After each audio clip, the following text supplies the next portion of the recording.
ماشومان ورته پالش کړي شل په ګټلې نشي بیرته راځي د سال مسجد دروازه کې کېني خو چاته پالش کوي او سپېړه کش کوي بلې ته سپېړه کش کوي تا دعا چې را سروي دارنا چې را سروي یم زلن بلکا ستوره زما گران خوږی موره ستا دعا چې را سروي زار زار زار دارنا چې را سروي یم زلن بلکا ستوره زما گران خوږی موره زچی خاندم ته خندېږي چې بیمار شم ته ژړېږي په معصوم را خفه کېږي مورې ما نه ته زارېږي شپه چې تېره شي سحر. السلام علیکم ورحمت الله وبرکاتو. دا زما د افغانستان کونډې هم خپل حد لري، یتیمتوب هم خپل حد لري. په هر کور کې یتیم لرو، په هر کور کې کونډه لرو. په دې معاشره کې، په دې ټولنه کې زما یتیم بچیان به څرنګه رالویږي.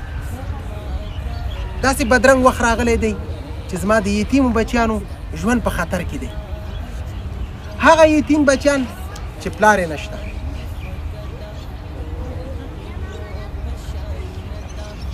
دا زما د وطن کونډې دي، دا زما مورګانې دي. د هرې کورنۍ راجستریشن شوی، دې ته کارت ورکړ شوی، کم مواد چې ورکړل کېږي دې فورمه کې ټول لیکل کېږي. دا پر موږ حق لري. مواد به وشي. زه وایم اختر چې را روان دی، هغه یتیم بچیان خپل مورګانو نه پلار غواړي هغه به چیتی. هغه یتیم بچیان چې خوار زوار شولل، ارمانونه یې د خاورو سره خاورې شولل. خوري روژه څنګه تېرېږي؟ دا روژه مبارکه میاشت په تاسو. السلام علیکم ورورګان او خویندینه. روژه موږ باندې ډېرې په سخته تېرېږي.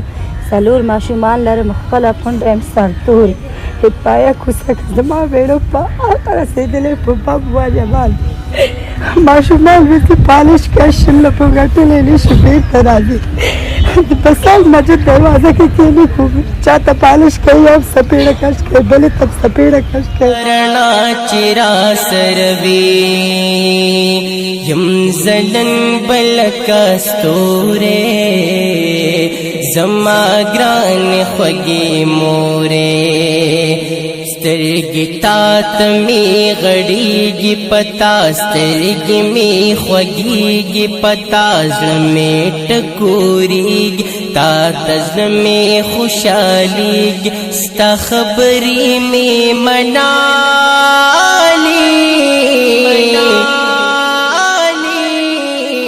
په زړه ټولې مې لیکلي ستا دعا چې را سروي. ستا د خاوند وظیفه چې وه خورې؟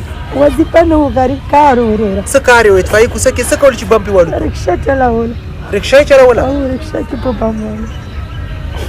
زما د خور خاوند په رکشه کې بم پې واړو. تیږه چې راغورځېږي د غریب سړي سر باندې لګېږي. دردیږه د میږي نه هم زما هغه ورور چې مړ شولو، د هغې وړو وړو بچي اوس د ستا او زما بوټان پالشوي او رنګوي. په داسې کوچنیو ماشومانو باندې بوټان باید رنګ نه کړو. دا تعلیم ته وایسو. راتلونکې آینده ده د افغانستان داسې کوچنیانو ته ضرورت لري چې په تعلیم باندې سنبال شي. آینده کې د دوی د یو څه جوړ شي. دارنا چې را سروي یم زلن بلکستوره زما گران خوږی موره ستا دعا چې را سره وي زار زار خوري ولې ژاړي؟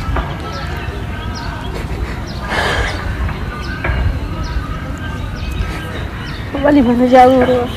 زموږ بچي واړه دي کوم دوکاندار له ورسي د سودا پسې هغه ورته وایي وایي تاسو زموږ نه څه شی راکړه چې تاسو له موږ سودا درکړو. روژه تېره شوې ده زموږ بچي شربت نه یاست کړی نورو کورونو باندې لیدلی دي او شپه جړلي دي زموږ واړه بچي دي زموږ بچي چپړې پر کور د پام د زبدې سر تڼه کار ګرځي رشي سحر شي ستا زړګې په دعا سر شي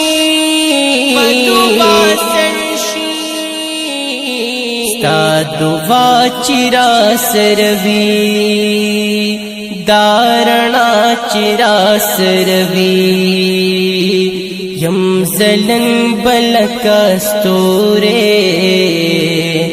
زما گران خوږی موره ستا دا مینا عجیب ده دا سبل شانتی خوږه ده نورو مینو پشان د کومې خور دردونه روژه ده هغه روژه چې ګناهونه ټکول کیږي روژه د عبادت میاشت ده روژه د مسلمانانو دریم رکن دی خو موږ او تاسو کوشش وکړو د دې حق ادا کړو خوري روژې مبارکه میاشت په تاسو څنګه تیریږي والله مې ډېره سخته راباندې تېره شوه هېڅ څه نه وو کور کې مالګې والا راغلی شامپو بوتل یې راکړی زما ماښام کې بچي راوالي خواته کېږي دسترخوان ژوندون تا ته تېرومه ستا لاسونه ښکلومه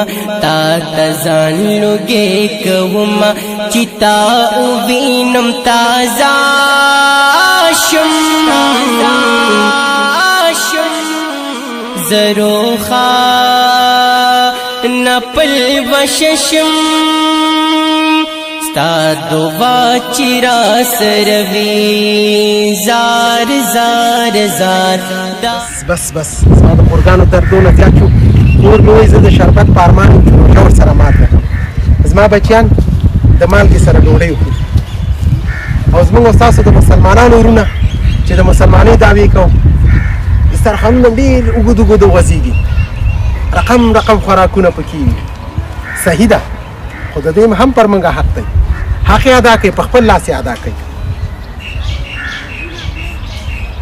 دا وه د روژې د خوراکي توضیح د کونډو میندو دپاره رمضان توضیح مبارکه میاشت او الله تعالی دې زما د دې کونډانو خورګانو عزت وساتي او د دې دا بچي د الله تعالی نیک صالح ستر کړي او الله تعالی د دې په زندګۍ او په ژوند او په مال کې برکت واچوي او الله تعالی د خپلو خزانونو سره مرسته او کومک وکړي دا وه د نن ورځې خپرونه د دې موږ سره حق و تر بلې خپرونې ستاسو په درانه خدمت کې حاضرېږم ښه وخت د هر چا د الله په امان غم ژړېږم د هر چا په دردېږ د میږي نه هم زارېږ د ازار نه یې یریږ سبق تارته ښودالی